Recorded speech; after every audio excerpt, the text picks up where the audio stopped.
How you doing? Welcome back to Asshat Podcast on YouTube. This is take 2 on this. Weeks ago I did this video. When I found this issue, I'm like, oh, this is one I gotta do a video on. Well then, I didn't realize when I was filming it, my camera was upside down, and the footage ended up upside down, and I don't edit any of this shit. I got the software. I said, I'm lazy. So I was like, I'll just redo it. This is Comico Primer, Volume 2, Issue 5. And this was a $1.50 comic back in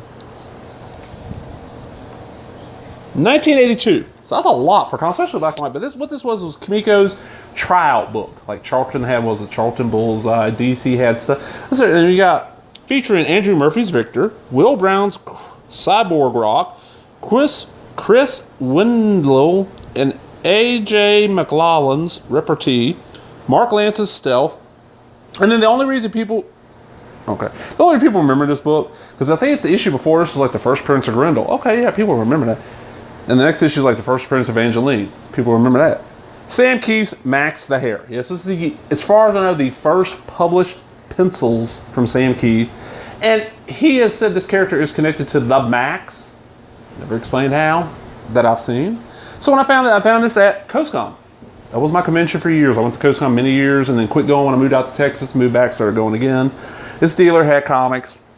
Like 20, the first year I went back, 20 long boxes. $1 a piece. If you buy enough, it drops down to 50 cents. And I flat out told him, digging there, was like, can you do better than 50 cents? Like, well, how much you buying? I was like, look, I'm gonna spend 100 to 150 at 50 cents a comic. If you drop it down, I'll spend $200. And I didn't know at the time what a table cost at CoastCon. And me saying I'll spend $200 was me telling him, hey, your table is covered, and so is like your hotel room for at least one night. So he dropped it down to 10 cents, and I bought everything that caught my eye. I ended up taking 2 long boxes home with me. So how is this? Well, it's early 80s black and white indie comics, which means it can be good, it can be bad. It's not that great. Really, honestly, there's a reason why these guys were not working for any of the bigger companies then, because they weren't that good. Sam Keith's probably the best talent in here with this Maxx the Hair. And there's Maxx. And Maxx looks kind of rabbit-like in some of his stuff, and that was his spirit animal. And this is like, you know, just a few pages. And it's good artwork. It's just, I'm sorry, I know this is probably the only appearance of this character. And this was one of those books where it wasn't worth shit for years. I mean, Sam Keith had been working, before he did the Maxx, he'd been working at Marvel, you know, and done some stuff for Marvel, and was getting a little bit of a rep, and then went over to Image and did the Maxx. And when this word broke that this was out there, this book went from being like nothing. Comico premiered, the only issue worth anything was like the first Prince Grendel, which makes sense. Grendel was still a big character. Evangeline's never been one, Maxx wasn't yet. This thing went from being like a $10 comic, you know, $8 to being like a $60 comic. And last time I looked online, a mint copy of this motherfucker, which my copy is not mint, it's close. It'd be about an 8, 7, 8. Yeah. Goes for about $50. I could probably throw this up, ask $10 and get it that quick, but I'm not getting rid of it. Because this one's in fairly good shape. The pages have not really frizzled out that much. Whoa, nudity. Thanks for warning us, Comico. Titties everywhere. I'll subscribe. They have AZ, Grendel, Primer, Skog, and Slaughterman. Yeah, I would subscribe to Grendel, and that'd be about it. Comico, the comics company. Or is it Comico? Stealth. Inked by Matt Wagner. Okay, that's kind of neat. Repartee.